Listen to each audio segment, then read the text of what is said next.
classroom. But, erase the chalkboard, the desks, all of it. In fact, get rid of the building completely. Okay. It's just you in a forest clearing, and your teacher's textbook is entirely in their head. And the goal isn't getting a job or a certificate. The goal is the total liberation of your soul. It sounds like something from a movie, doesn't it? Or maybe a very, very expensive wellness retreat. Right. But that's exactly where the story of Indian education begins. And it's quite a story. It really is. Welcome back to the Deep Dive. Today, we are tracing this massive arc, the evolution of learning in India. We're going from those forest ashrams of the Vedic age through these giant Buddhist universities, the Islamic influence, the total British restructuring. And all the way up to the massive, complex machine that is modern Indian higher education. It's a huge journey. And to navigate it, we've got a pretty serious stack of material here. UGC Net notes, IGNU materials on higher ed structures, and a whole lot of historical development records. Yeah, we've got our work cut out for us. And the big question we're trying to answer is this. How did India go from that very personal one-on-one guru-shishya tradition to having the world's third largest higher education system? We're talking over 36 million students. It's a transformation of, well, everything. Scale, purpose, method. And really, to understand where things are now, you have to go all the way back to the foundation. So let's start there. The ancient foundations, the Vedic and Brahmanic period, the sources talk a lot about the Gurukul. Right. And it's more than just a school in the woods. The key thing the sources stress is that it was residential. Residential schooling. Exactly. The mnemonic in the notes is actually GURU, Gurukula, Upanishadic, Residential, and Universal Values. But that residential part is everything. The Gurukul wasn't a place you commuted to. You lived there with the teacher. You lived there. You were part of the household. The relationship between the guru and the shishya, the student, was absolutely central. The guru was like a spiritual father. And that kind of intimacy was needed because the objective was so different from today.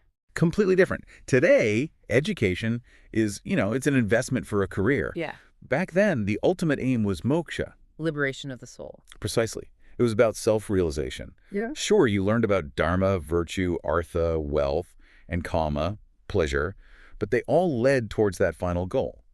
The idea was to free your spirit, not just fill your head. Okay, but hold on. They weren't just meditating all day, were they? I mean, a society needs practical skills. Oh, absolutely not.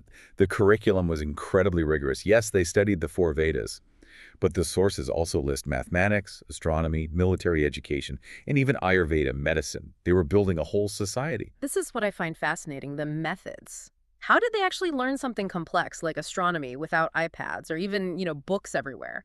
The notes mention 3 steps. They do, and it's a very logical progression. The first step was Sravana. Which is listening. Right, listening with absolute focus. This was an oral tradition, so you couldn't just Google it later. You had to absorb it. Okay, so you listen. What's next?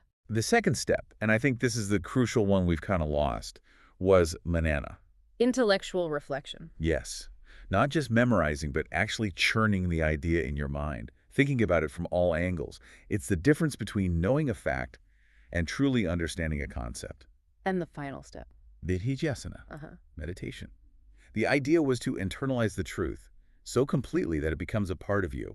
You hear it, you analyze it, and then you realize it. That is so much deeper than just cramming for an exam. It's learning for life, not for a test. But, the system had its problems, it wasn't very scalable, and it was quite stratified by caste. Right. You can't fit 1 million students in one guru's home. Exactly. So history moves on, and we see this huge institutional shift. We leave the forest and enter the monastery. This is the Buddhist period. This is where we get the first real universities, right? Places like Nalanda, Vikramshila. It really is. And the key word here is democratization. The old system was rigid, but Buddhist education, through the Pabja ceremony, was open to almost everyone. The Pabja, that's like the entrance exam. Sort of. Think of it as a first ordination. A kid, maybe 8 years old, would leave home and live in the monastery for 12 years. 12 years. A huge commitment. And if they made it through, at age 20, they could go through Upasampada and become a full monk. And the language changed too, didn't it? They moved away from Sanskrit. They did. They shifted to local languages like Pali. It made knowledge much more accessible. Yeah. And the curriculum broadened. You still had the religious texts, the Tripitaka, but also very practical, secular subjects. Like what? Logic, medicine, but also things like spinning and weaving. Spinning and weaving in a university. It was about self-reliance. The monasteries had to be self-sufficient. It's actually a very modern idea, mixing vocational training with the classics. It sounds like a golden age. Students were coming from all over Asia. What happened? Well, the sources point to a couple of things. Internal weaknesses for sure, but the final blow was foreign invasions that literally destroyed the infrastructure. The libraries were burned. A tragic end. And that leads us into the medieval era and a whole new system with the arrival of Muslim rulers. A whole new system. Education becomes deeply connected to the state and religion. A two-tier structure emerges. Maktabs and madrasas. Exactly. Maktabs were the primary schools, usually attached to a mosque. They focused on the 3 R's and the Quran. And madrasas were for higher learning. Yes, and their curriculum was pretty broad. It was a mix of religious studies like Islamic law and secular subjects, geometry, logic, history, even Greek philosophy. And a new language again? First Sanskrit, then Pali, now. Now, Persian becomes the language of the court and of instruction, with Arabic reserved for religious studies. But there was a key difference in this system: What's that? patronage. The whole system was often dependent on the whims of the ruler. An emperor like Akbar might do incredible work, but the next ruler might not care, and the institutions would suffer. So the goal was more about producing administrators for the empire. That was a huge part of it, yes, to run the state and propagate Islamic law. Okay, so we've had the guru, the monk, the Maulvi, and then comes the biggest change of all, the one that still shapes things today. The British arrive. The colonial overhaul. This is where the modern structure really begins to take shape. And you have to start with one person, Lord Macaulay. Macaulay's Minute of 1835, you can't avoid it. He's the one who wanted to create, what was the quote? He was very direct. He wanted to create a class of persons, Indian in blood and color, but English in taste, opinions, morals, and intellect. Wow, just wow. So the whole point was to create a class of clerks. Essentially, yes.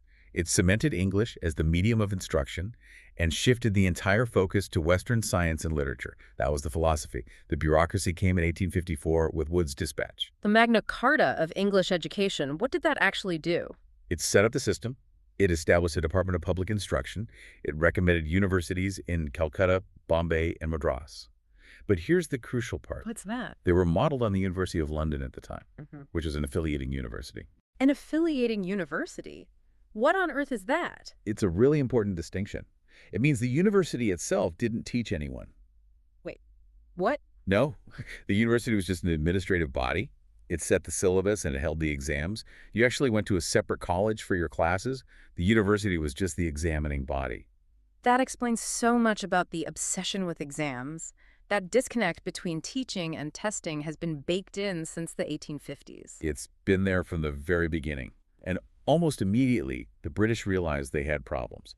They spent the next century setting up committees to fix the system they'd built. I saw the list. The Hunter Commission, the Sadler Commission. Lord Curzon's University Commission in 1902.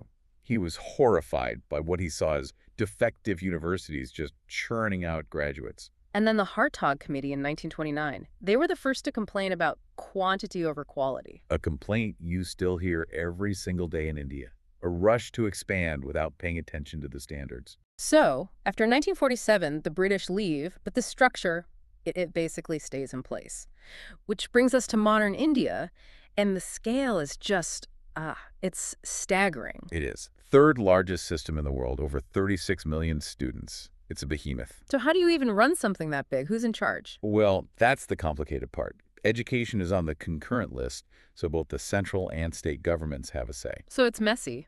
It can be. Yeah. At the top, you have the Ministry of Education, but then you have this whole alphabet soup of regulatory bodies. Right. UGC, AICT. Exactly. The UGC, the University Grants Commission, is the big one. He handles funding and standards.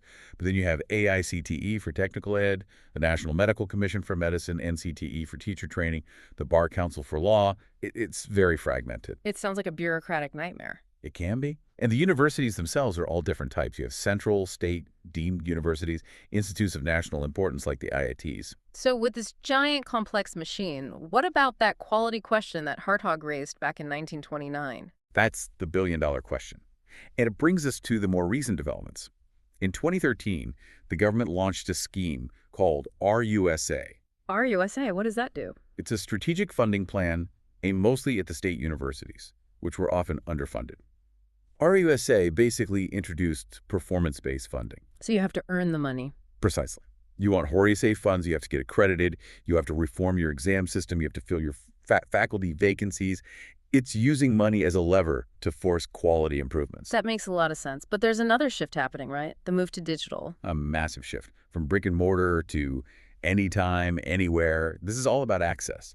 You have open and distance learning, like IGNOU, which is huge. Yeah. But the big new thing is SWIAM. Right, the government's online course platform. Yes, and it's more than just watching a lecture. They use a four-quadrant approach. 4 quadrants. Break that down. Okay, so quadrant 1 is the video lecture, 2 is the e-content, the reading material, 3 is self-assessment, quizzes, and tests, and 4 is an online discussion forum to clear up your doubts. So it's trying to replicate the entire classroom experience online. That's the goal, to democratize it. If you're in a tiny village, you can still take a course designed by a top IIT professor. It's a huge leap. It really is. We've gone from oral recitation of the Vedas to a digital dashboard where you can rewind the professor. It's an incredible arc. From the Gurukul, focused on moksha, through the colonial system built for administration, to today's system, which is all about access and employability. It's almost too much to process. It is, and it leaves us with a really interesting thought. In the Vedic age, the core method was manana-deep, slow reflection. You learned less, but you understood it profoundly. And now we have infinite information. Exactly. And so the question for you, the listener, is this. As we move into this future of AI and instant answers, are we at risk of losing the art of manana? Are we just consuming information without ever doing the hard work of turning it into actual wisdom? That is the challenge, isn't it? We have all the access, but maybe not the attention. Maybe the next evolution in learning won't be about technology, but about finding a way to bring back that deep reflection. Something to reflect on, for sure. That's all for today's deep dive into the epic story of Indian education. Thank you. We'll see you next time.